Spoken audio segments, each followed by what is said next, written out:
Good evening, everyone. Glad to see you all here. And my name is Doug Everhart. I'm the director of the Center for Student Wellness and Health Promotion here on campus.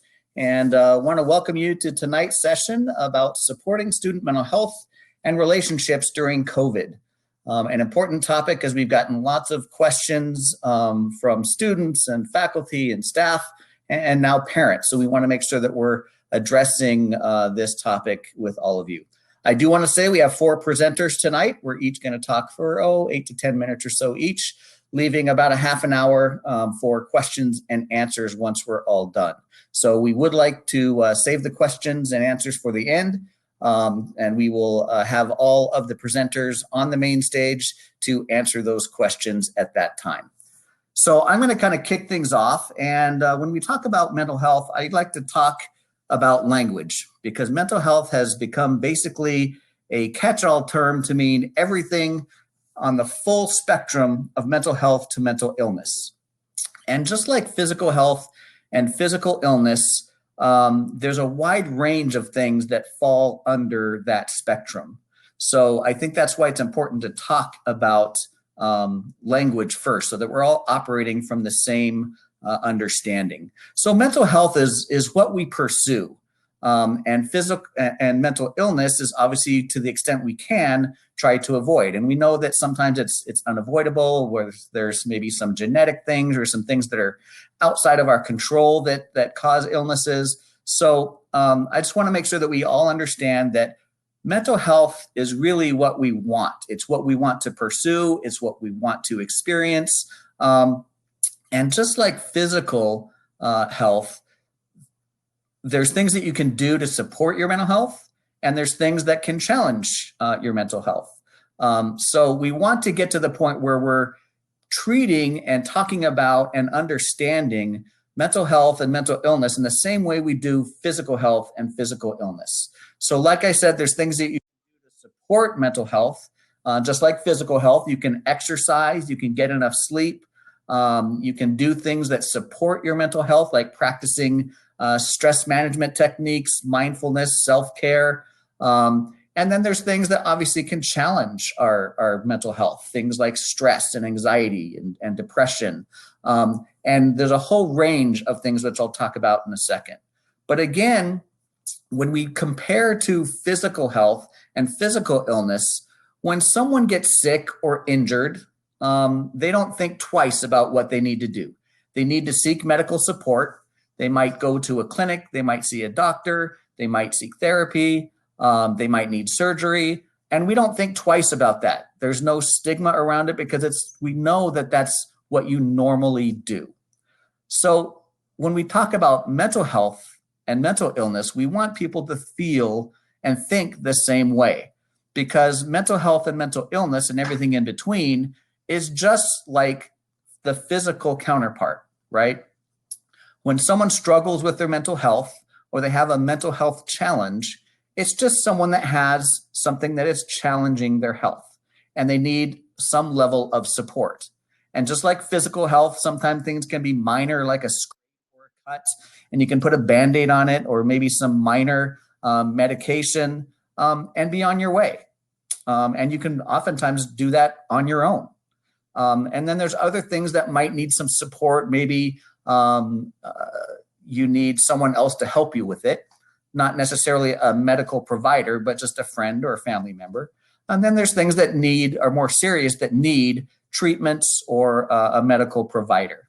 And mental health is the same type of thing, and mental illness is the same type of situation. And what we want to do is get people comfortable enough talking about this so that we can reduce the stigma around mental illness and seeking help for those challenges. So that's what I kind of wanted to start with, just to kind of lay the groundwork for the discussion tonight. The next thing I wanted to talk about is the mental health spectrum. And just like physical health, again, there's an entire spectrum of mental health, which is what we pursue, and mental illness on the other end, where it's maybe something where we need treatment or medication even to address.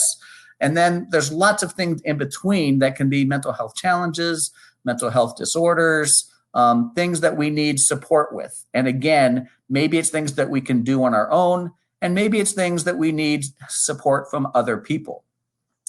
And again, other people can mean lots of different things, depending on where we are on that spectrum. So if it's something like a relationship or an exam that I just did really poorly on, I'm not feeling real good about myself. Maybe that's something I can either listen to some music, take a walk, read a book, things I can do that I know are strategies that I can do for myself. Maybe I need to talk to a friend, talk to a family member, talk to a faculty member, talk to someone that can support me, but not necessarily think of it as counseling or therapy.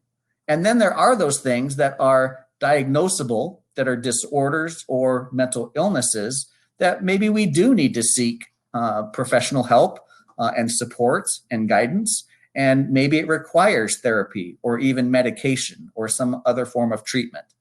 All of those things basically fall into this spectrum where we're just someone that is struggling on some level with some kind of challenge, and we need support to get better. So I also want to put into the language that the absence of illness does not define health. In other words, we don't necessarily treat our way to health. Health is something that we all manage ourselves, we all pursue. And again, there's different things we can do that can support our health. And then there's things that we need support from other people to do. So that's something I also want to keep in mind, that just because we are not ill or we don't have an illness or injury does not necessarily mean that we're healthy. There's a full balance. So that's the next thing I want to talk about, is just that it's all about balance, right? So since we're talking about mental health tonight, it's how are we balancing the things that we're faced with?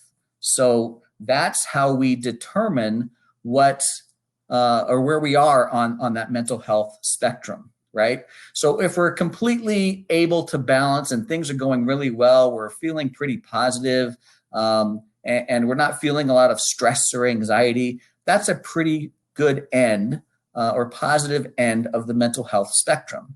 But maybe, again, we have some stress. Maybe we have a busy day. We've got a couple of exams, or we have a couple of important meetings at work. Whatever it might be that's on our mind that can cause some stress, that puts us a little further down the spectrum, on the mental health spectrum.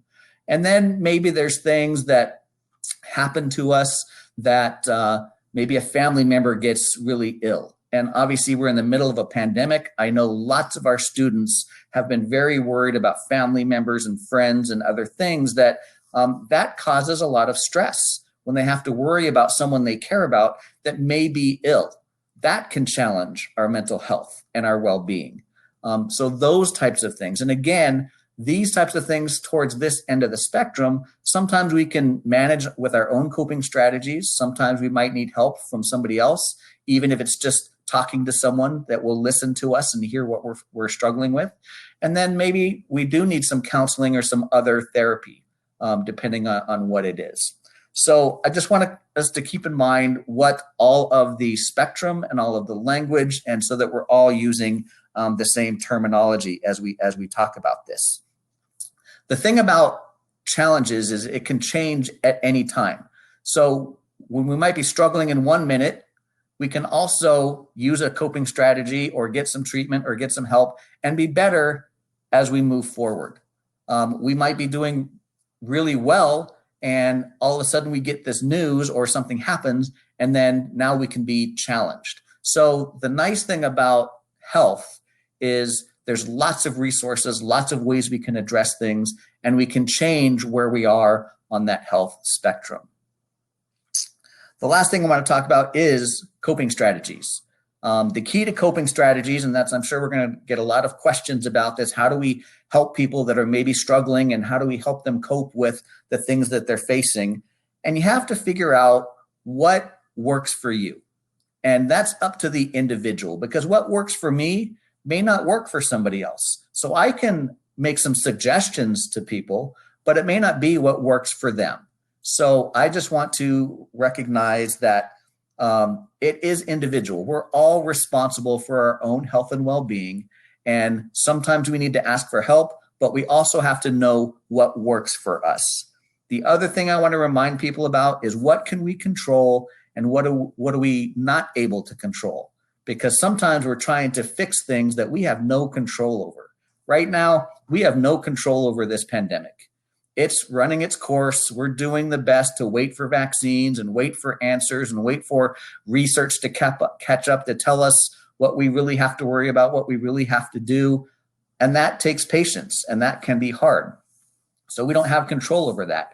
But what we have control over is what we can do in response to those guidelines and information. So we can do things like wear a mask and keep distancing and do all of those things. Yes, it's hard sometimes. We were just talking in the green room, the presenters, about how we miss interaction. And we know students are missing interaction with people and they're missing the normalcy of campus life. We all are.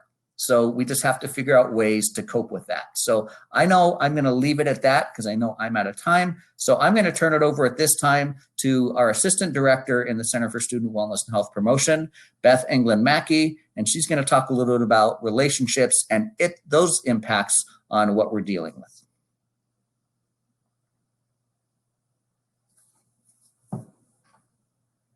And as Doug said, I'm the Assistant Director for the Center for Student Wellness, but I also do sexual and relationship health programming for undergraduate and graduate students. So mainly my focus since COVID has been on relationships. Sexual health has kind of taken a back burner, and that's okay.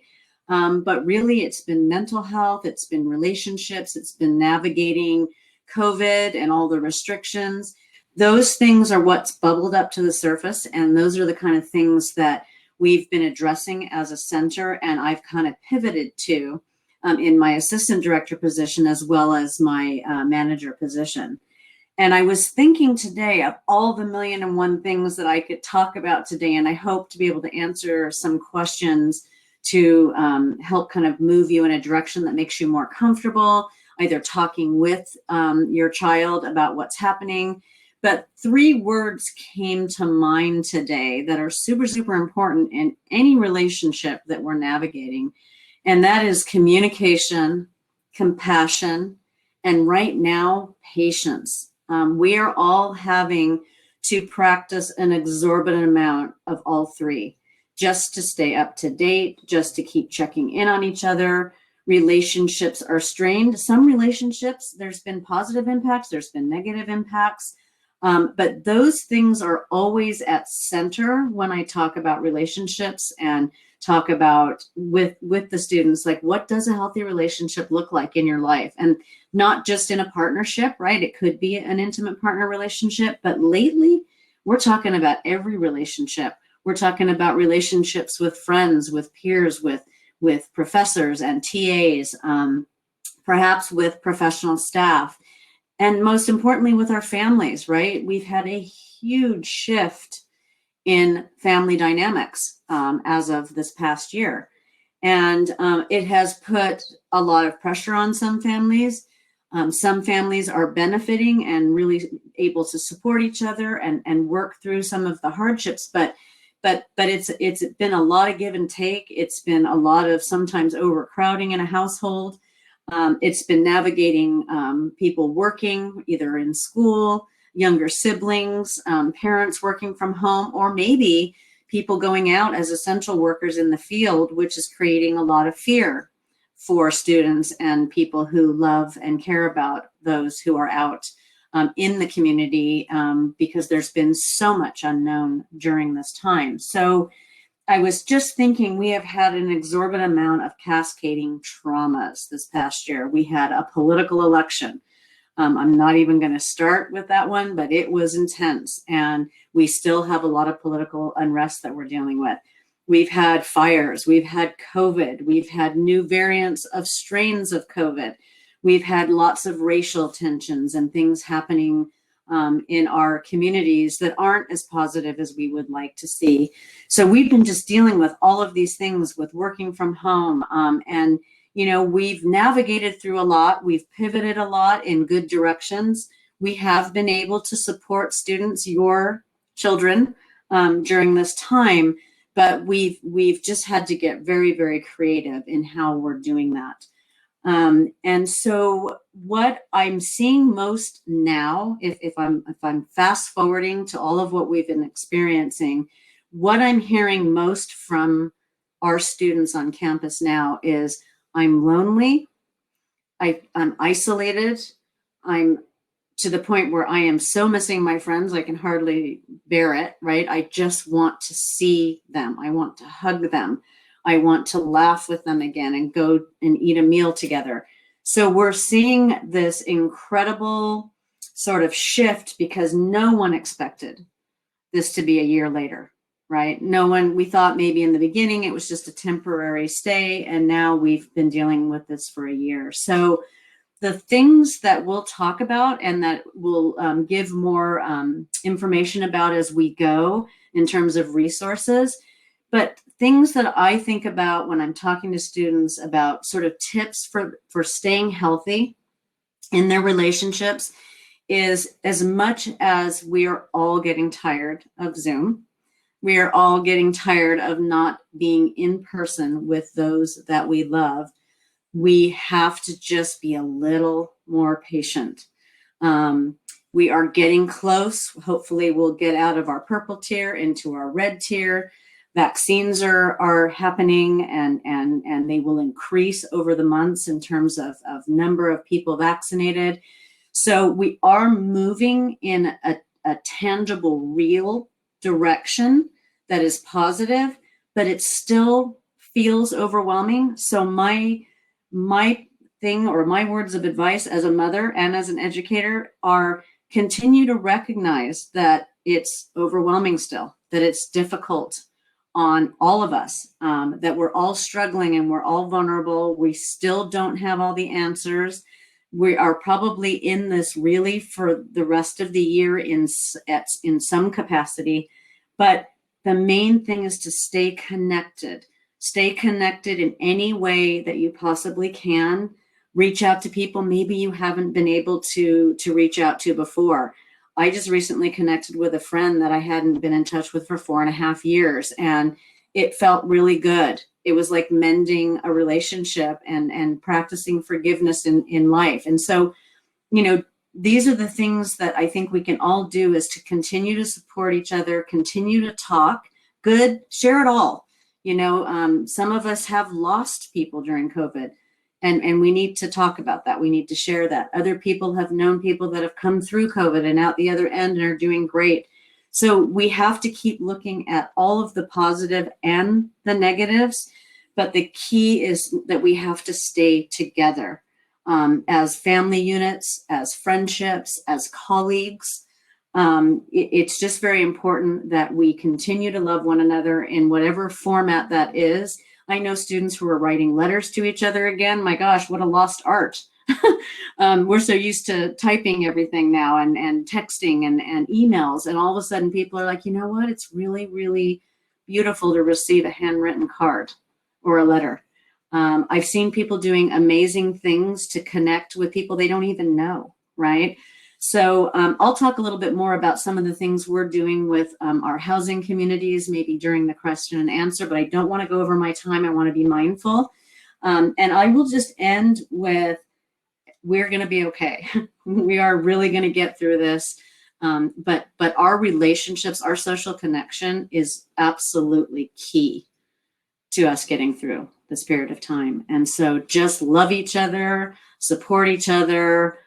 Those of you who can hug each other because you're in the same families, do that, and just really listen and be there for each other. So I'm going to turn it over to Ileana, who is one of my most lovely colleagues, who is a licensed social worker and works for the Department of Social Work on campus.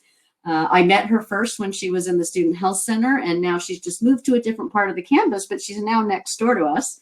And she's done a tremendous amount of work in the community, and now she's doing a tremendous amount of work on campus with students and just really connecting them to resources. which I know all of you are very interested in learning about. So I'm going to go ahead and pass it over to Ileana.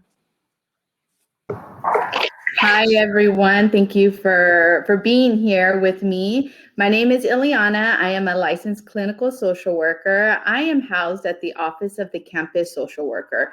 So many students, even parents, don't know that you have social workers on campus. Our office specifically helps our UCI students during situations and crises that may be impacting their personal and academic well-being. Our referrals come from staff, faculty, as well as parents sometimes, as well as the UCI PD. We provide long-term case management and advocacy and linkages to resources on campus and off campus. Specifically, when we're talking about mental health, our office often gets reports of students struggling academically, and usually it comes down to a few psychosocial stressors. Basic needs are not being met due to the pandemic, loss of job, loss of family members, having to relocate. Those students come to our office, and what we do is provide them resources. For instance, if we know a student is struggling with basic needs, we have some amazing emergency resources for students, such as emergency meal swipes to help them cover their cost of food on campus. Right now, in collaboration with our Fresh Hub, we provide students grocery gift cards. So we know that when it comes to mental health, especially in this time, we're seeing that it stems a lot from a plethora of psychosocial stressors, and we see it here in our office. Specifically also with mental health, our office supports students if they are interested. Our services are voluntary. We do get notified when our students do go to a psych hospitalization if they're here on campus.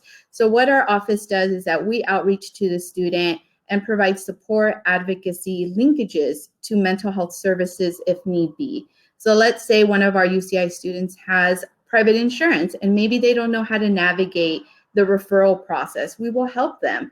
We will help them, how to utilize your insurance. How do we contact mental health providers? What's the differences between a PhD and an LCSW and all these acronyms? So we do a lot of psychoeducation for our students, as well as our students who have Medi-Cal. A lot of students, prior to the pandemic, were living here on campus and didn't know about transitioning their Medi-Cal to Orange County. Now with our students, some staying at home, we help navigate Medi-Cal providers in their area. So we help students quite a bit with linking to community resources such as NAMI if they needed support services. Now, if students wanted to connect with campus resources, we could help facilitate scheduling appointments with our counseling center. That's here available to our students, and they're providing telehealth. If a student has a USHIP, our students insurance plan, which is Anthem Blue Cross, and they want psychiatry, we can help them connect to our student health center with their psychiatry department. So our office tends to be the catch-all, and people tend to refer to us to connect the students to resources on campus and off campus.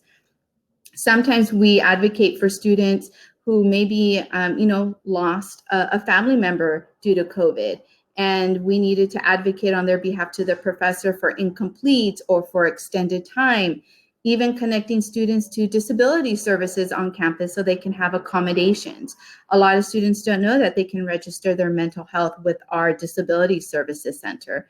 So, we do our best to connect our students to the resources that they need, provide them any relief that we can, and facilitate communication with their financial aid advisor if need be. Sometimes our students, are loan adverse, and so, they come to our office and don't understand their financial aid package or have questions about what does this mean.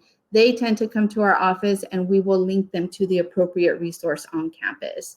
I know recently I worked with a student who lost a family member due to COVID and needed some additional support in connecting to mental health resources, as well as advocating to the academic department for a possible leave of absence, taking some time off. What does that mean? What does that look like? So we help students in a variety of ways, and we are here to support them in any way possible.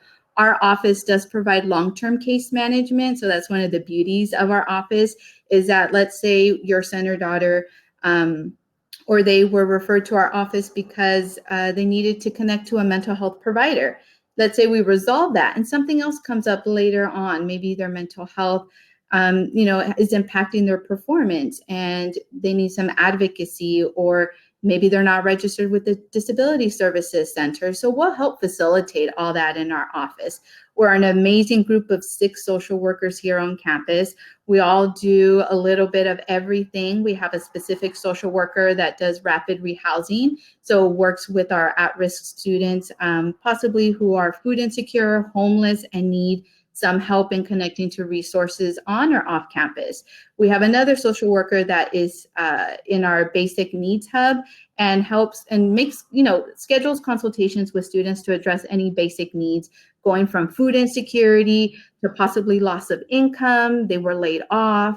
So, we try to make sure we connect them to resources in their county and support them through whatever struggle they may be going through. Another part of our office is that, if they are struggling with mental or a medical condition, we are here to support them and advocate on their behalf.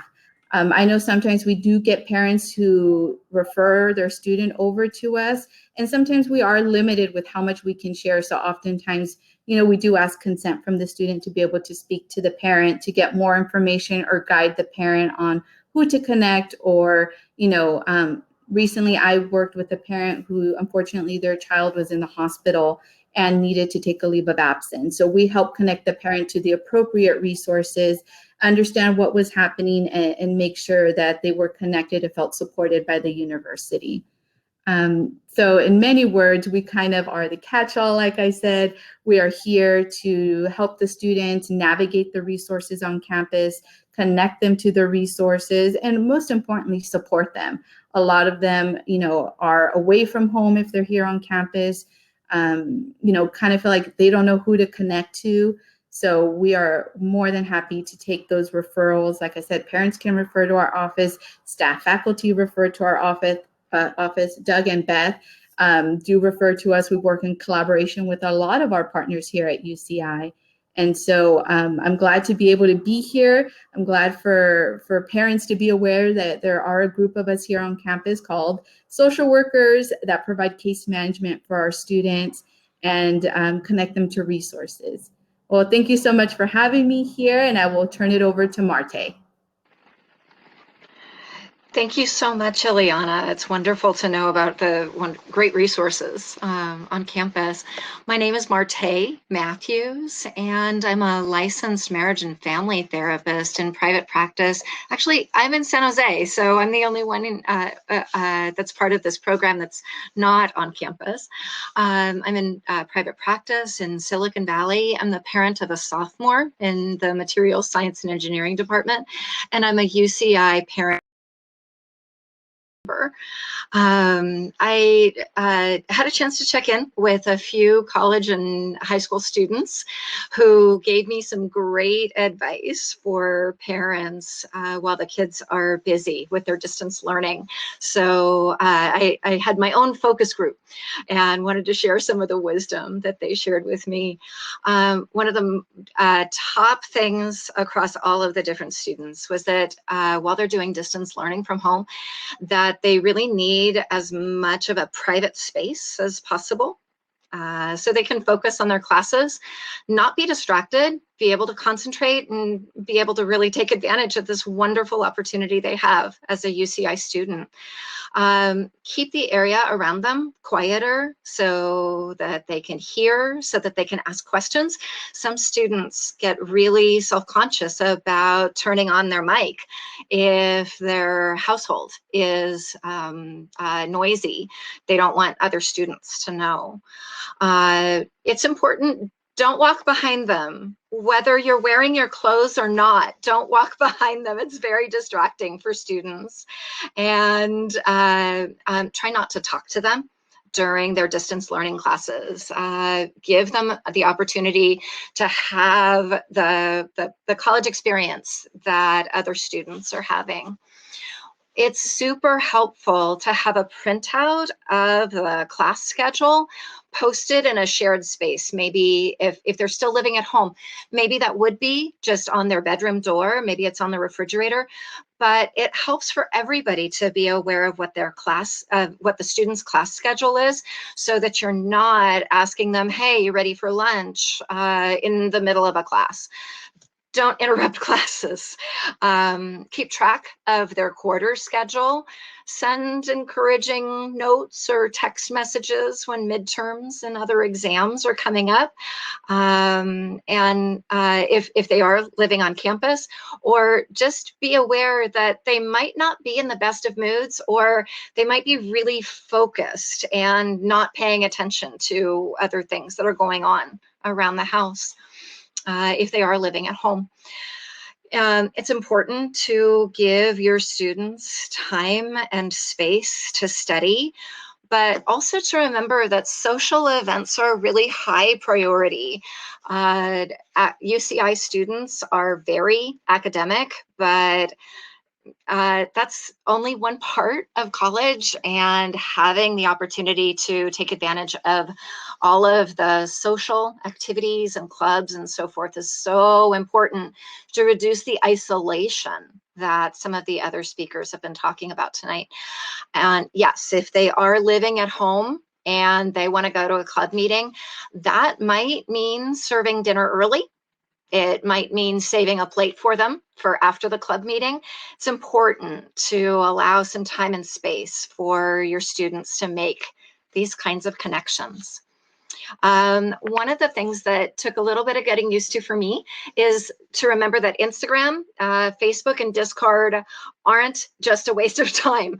I'm a little judgmental about that, but I have discovered that all of them are really helpful for getting information about all of the different things that are going on around campus. There's information about clubs, about different kinds of activities, getting together for gaming opportunities, even for accessing tutoring. The information about housing, a lot of that is actually on Facebook, and just being able to connect with other students through those kinds of social media platforms.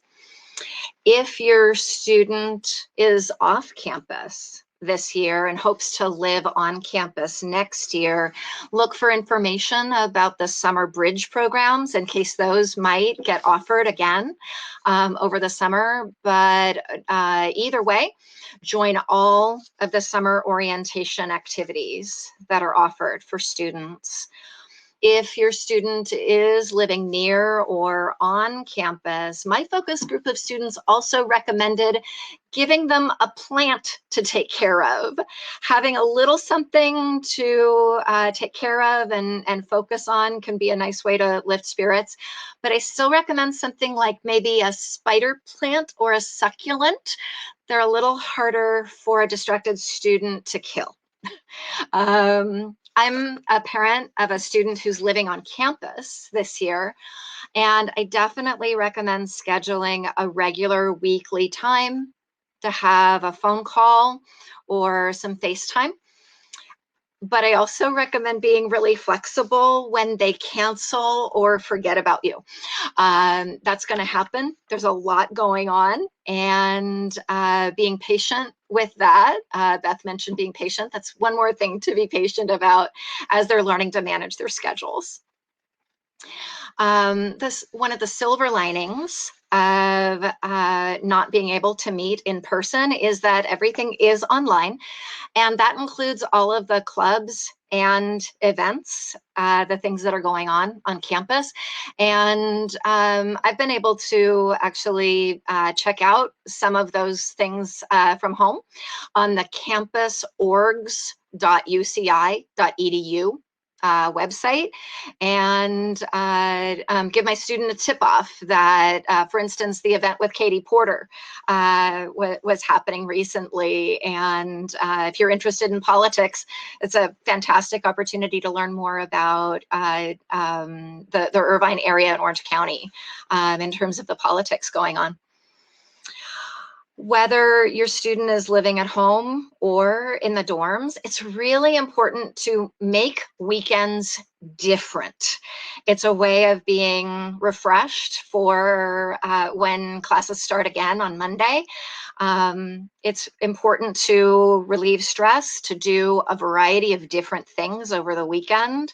Some fun things that I know my student has participated in have been some watch parties, but also Jackbox games was a completely new thing to me, and pretty fun actually. If you're a parent that might want to give maybe a little gift, or maybe buy a little something in preparation for living in the dorms next year, come on, dorms. Everybody needs to get into the residence halls. You might consider some little gifts. And when I'm thinking about gifts, I start with kind of thinking about the five senses. So if you think about your sense of vision and sight, something like fairy lights for when it's time to turn off those fluorescent lights, maybe a fun bedside lamp, a complete set of colorful highlighters. I can't be the only one who loves fun office supplies, right? It's really fun when you're a student and you need new notebooks, markers, pens, good office supplies. Those are a wonderful gift for students. Think about different scents like essential oils. Citrus can help perk somebody up when they're kind of tired and need to stick with the studying, but lavender is really nice for winding things down at night, very relaxing. Your sense of taste, healthy, yummy things. One of the things that I have learned is that Middle Earth students who are living on campus, Brandywine has awesome cookies. Insomnia Cookies also has fabulous cookies, but some healthy, yummy things, especially for when you wake up first thing in the morning and Brandywine isn't open yet. Your sense of hearing, a really good pair of earbuds, maybe some new headphones. It would make schoolwork easier, makes music more enjoyable during the downtime. And then your sense of touch, maybe something like a fuzzy pillow for the bed that they will have in the dorms, or the room that they're set up in at home, but it's a college room instead of their high school room now. Maybe a weighted stuffed animal or a weighted blanket can be very soothing. It's really helpful for many people for anxiety. If you're thinking about gifts, you can also think about their interests and passions. Maybe a new yoga mat or a fitness tracker, or just a good pair of running shoes. Maybe a poster for their room about someone or something that they really like. And when young people in your family are having a hard time coping, it's really hard as a parent to see that. What I would suggest is, at the same time, you don't want to minimize, you don't want to dismiss how they're feeling, but you also don't want to follow them down into the pit of despair. And so I suggest for parents using active listening to listen to how your student is feeling, acknowledge how they're doing. This is really, really hard. And we all need that communication, compassion, and patience that Beth was talking about. Acknowledge how they feel and help them to identify some ways to feel better and release some of their stress. Keep a sense of humor as much as possible. Maybe sharing some silly memes throughout the week. If you don't have a family thread of text messages, might be a good time to set that up. And finally, take good care of yourself. We're all under a lot of stress. And if your students are at home, they are watching you. They are watching how you're taking care of yourself. If you're both on social media, they can tell how late you were up when you posted. They know. Getting 8 hours of sleep every single night is the most powerful thing you can possibly do to support your immune system, to consolidate memory from everything that you're trying to learn all day long in your classes, and stabilize your mood. Sleep does all of that, all rolled into one. It's one of the most important things we can be doing to take care of ourselves. And by demonstrating healthy attitudes about sleep, that getting adequate sleep is not lazy. Getting adequate sleep is important. When we're modeling that, our students will notice, they are watching. I really appreciate having the opportunity to speak with everyone this evening. And I think we turn it over for questions and answers next, right?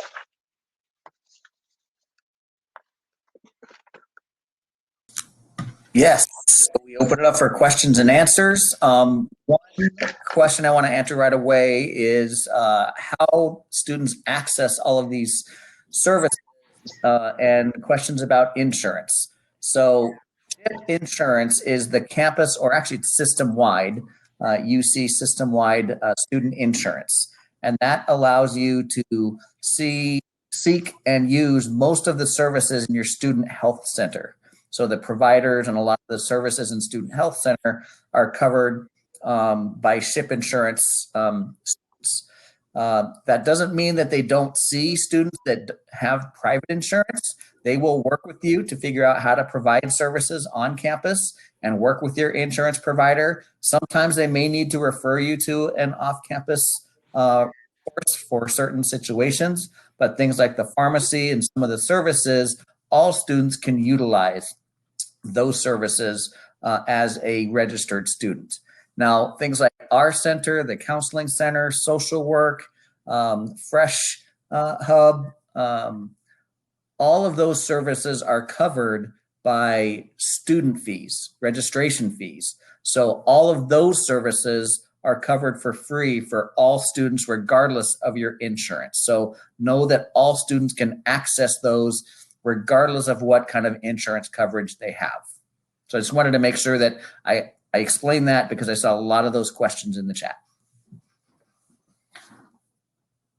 Okay, so let's continue on.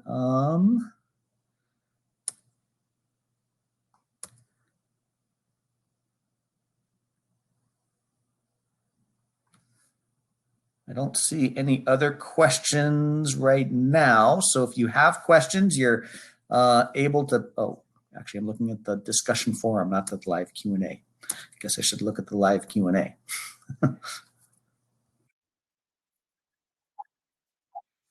Oh, okay. If someone can pull one up or read one, that would be great.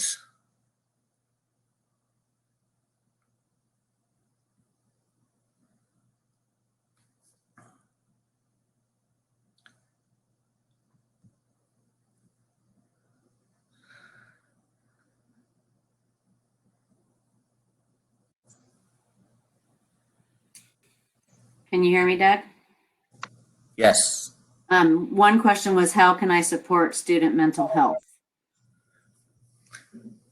So I think Marte gave a wide variety of great suggestions as a parent. I think the biggest thing, I just actually had a one-on-one consultation with a student today, is, you know, as I mentioned at the beginning, we're all responsible for our own health and well-being. And that's one of the lessons and core values that our department really tries to teach students. We want to provide you with services and programs and skills and all of the things that you need to manage health and well-being, because once you graduate, you know, you need to manage all of this on your own. So we want to make sure that students are equipped to do that.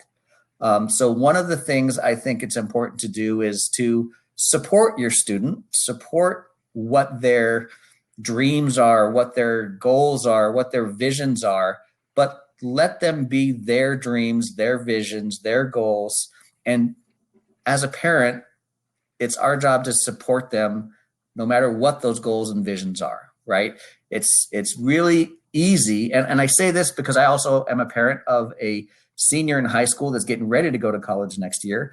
as well as a sophomore in college now. Both going to be engineering majors, very highly academically challenging. So, I made sure that they knew that no matter what their choices were, what their career goals were, what their academic goals were, we were going to support them no matter what. Whatever those visions were, it was most important that it was their decision and they're pursuing it. And we just want to do everything we can to be there to support them. But we also want to be careful not to fix problems for them.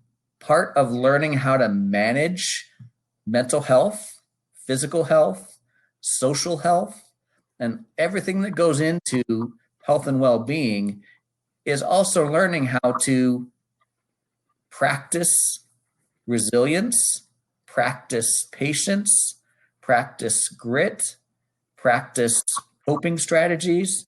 Now, that doesn't mean we're going to sit back and watch people fail, although sometimes, that's part of growing and learning and part of development. And that's one of the hardest things to do as a parent, as a professional, as a leader.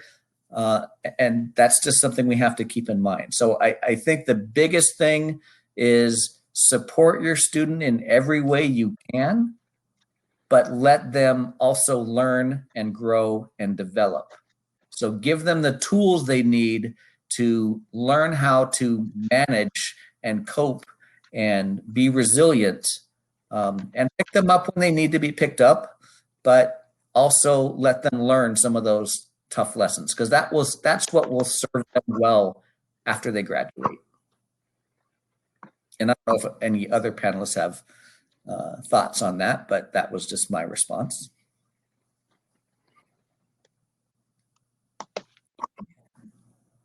There's some more questions if I could bring another one up. Yeah. For anyone. Yeah. With COVID, have you seen more or less than usual students seeking help? I will say for the Office of Campus Social Workers, we have seen an increase. Within a week, we received 40 referrals. That's quite a bit of referrals. All ranging from struggling with their mental health and needing to connect to a therapist either within their area or connecting them to the counseling center. Students who have lost a parent due to COVID and need resources and possibly advocacy to leave their campus housing and go home. We've seen, unfortunately, a few psych hospitalizations, a few students who've needed higher level of care. And, we've seen an increase in those as well. So I would say, yes, definitely we've seen, unfortunately, a huge increase, but at the same time, we're very happy to be there during these difficult times. And I'll just add a little bit to that from what I'm hearing from the counseling center is that they are seeing less of the students, but I think the factor in that is that they can only see students who are in California. So there is a huge restriction if they're out of state or international students. So typically there is a waiting list for students in counseling center. And right now there isn't, which doesn't mean that they're not seeing students, but they're seeing slightly less. But I would venture to guess a lot of that has to do with their restriction of California only. And that's just a really unfortunate part of counseling during something like a pandemic, who we wouldn't have anticipated for that. So another question I wanted to ask, because I feel like it's a really good question for the panel and maybe Marte, is how do you ask how students are doing without prying or making them feel uncomfortable?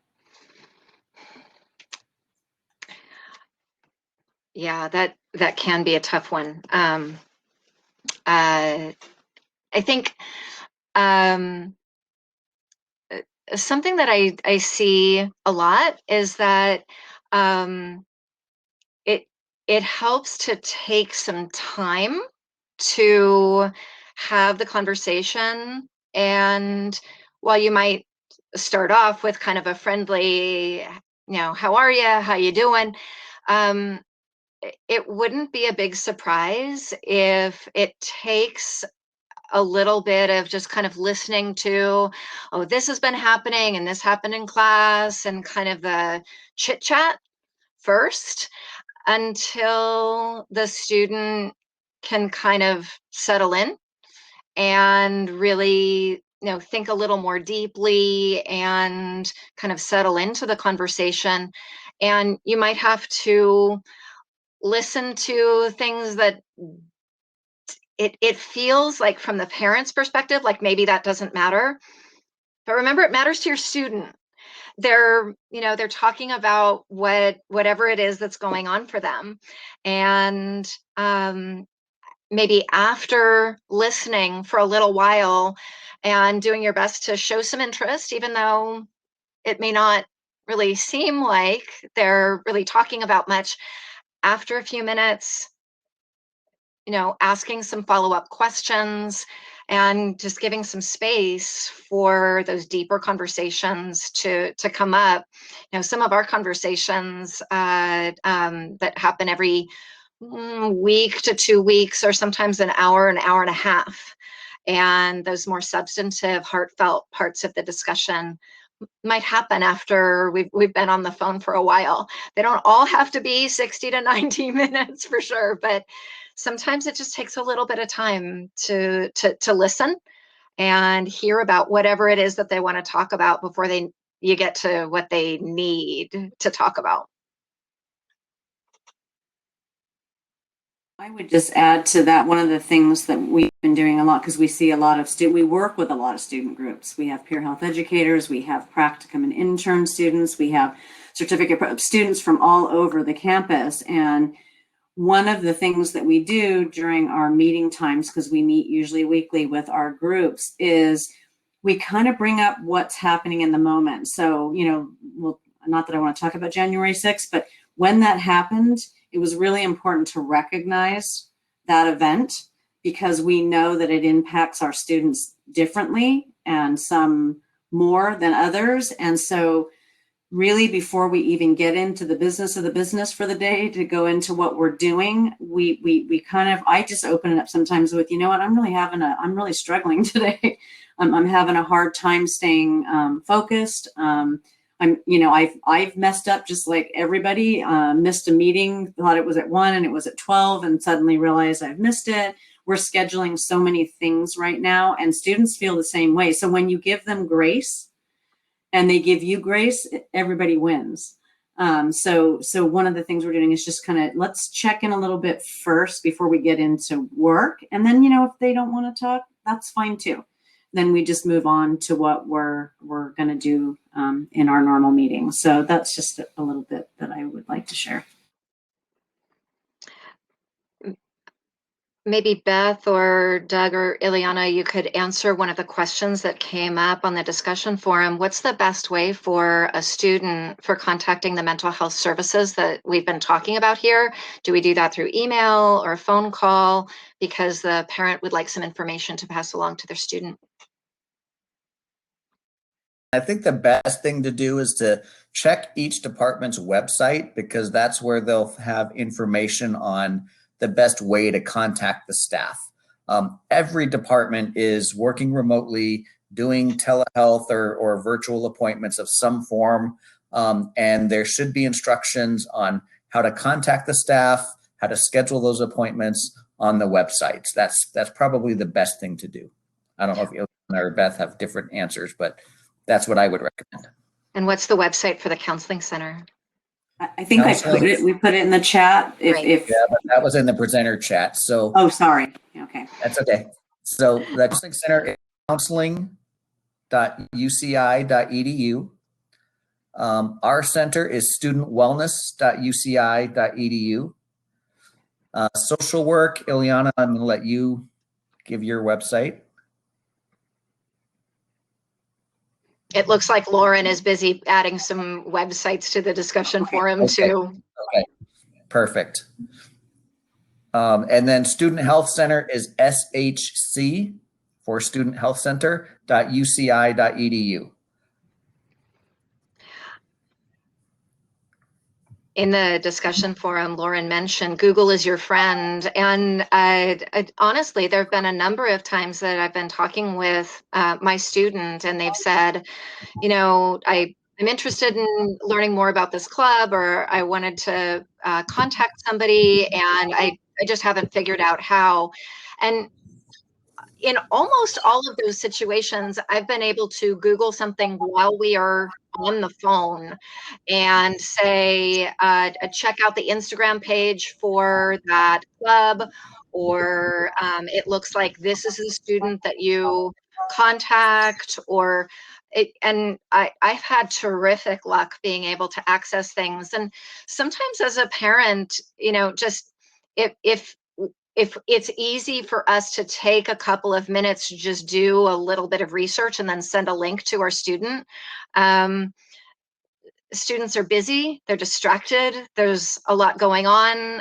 If they're living on campus, you know, every time they walk out of their room, they need to be, you know, they need a clean mask, they need to be washing their hands, you know, so living on campus, there's still a lot of distractions because of COVID and having all of the precautions to keep everybody safe.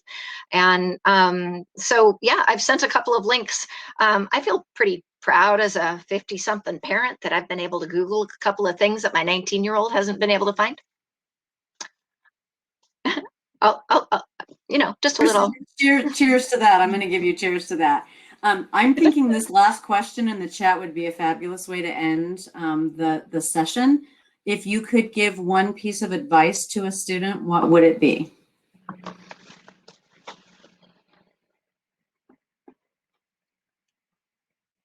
Love this question. And the biggest piece of advice that I talk to students about is two things. Your undergraduate experience is about exploration, finding out who you are, what you're passionate about, what your values are, who you are as a person, all of that exploration, so that when you graduate, you know who you are, what you believe in, what your values are, and what you're passionate about. Then your next job is to go find a way to get paid to do what you love to do, right? And when I say get paid to do what you love to do, it's about identifying what's your currency. And what I mean by that is it's not always money. I got my undergraduate degree in engineering, and then I found that my passion was in helping people. So I went into health education. So I went in with the wanting the money and the lifestyle and the big job and all that. But what I found was my passion was more making a difference with people. And my currency was knowing that I made a difference, knowing that I helped someone. And therefore I found a career that followed my passion and paid in that currency. Now, money might still be your currency, but it could be that you want to make a difference. It could be that you want to give back to your community. There's lots of different forms of currency. So one, find your passion.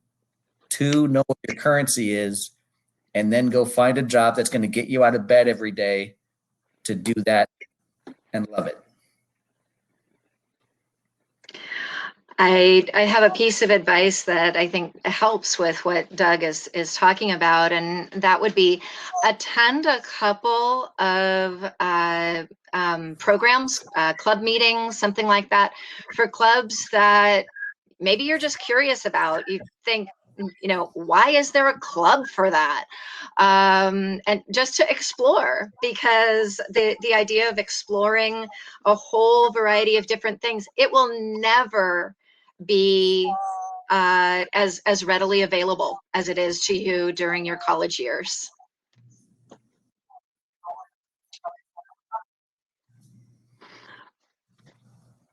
just want to thank all of the parents on this call who took the time to listen, to learn about resources to support your kids and our children, because that's one of the most important things in the world to all of us. So just keep doing what you're doing, keep communicating, keep living, loving, and laughing. I mean, really, that's what we have to do right now. So that's my final words. Thanks, everyone. Appreciate it. Bye. Bye-bye.